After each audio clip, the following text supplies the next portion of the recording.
ეს ფოტოებია, რომლებიც ქართული ცეკვის ისტორიას ასახავს. 67 წლის განმავლობაში სტუდია შავლეგო მოცეკვავეთა არაერთი თაობა აღზარდა. დღეიდან კი ახალგაზრდა მოცეკვავეებს ახალ და კომფორტულ პირობებში შეეძლებათ მუშაობა. ცეკვის სტუდია შავლეგოს ახალი შენობა საზეიმო ვითარებაში გაიხსნა. კიდევ ერთი ლამაზი სტუდია შეემატა ქართულ ქორეოგრაფიას.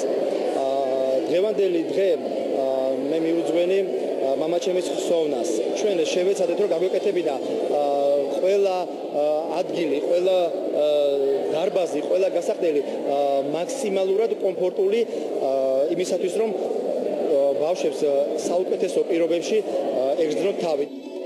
განახლებული საცეკვაო დარბაზები, მოწესრიგებული ინფრასტრუქტურა და მდიდარი მატერიალურ-ტექნიკური ბაზა. ანსამბლ შავლეგოში ოჯახური ტრადიციები გრძელდება. ყველა მოცეკვავისთვის ძალიან მნიშვნელოვანია პირობების ადგილწესვის მუშაობა და ეს ყველაფერი შედეგზე ძალიან დიდ გავლენას ახდენს. ამ სტუდიის ძალიან კმაყოფილები ვართ, იმიტომ რომ პირობები არის არაჩვეულებრივი. აქ მუშაობა ძალიან კარგია, პირობებით შესანიშნავია და აქ ასე რომ ვთქვათ, ბავშვებს გვიხარია ცეკვა. სტუდიის პრეზენტაციაზე მიწვეულმა სტუმრებმა განახლებული შენობა დაათვალიერეს. ანსამბლ შავლეგოს მდიდარ ისტორიას გაეცნენ და მოცეკვავეთა შესრულებით ცეკვაც იხილეს. გამოჩენილმა ქორეოგრაფებმა და ცეკვის მოყვარულებმა ერთხმად აღნიშნეს, რომ მსგავსი მასშტაბების სტუდია საქართველოში ერთადერთია. ასეთ სტუდიას პრეცედენტი არ გააჩნია საქართველოში.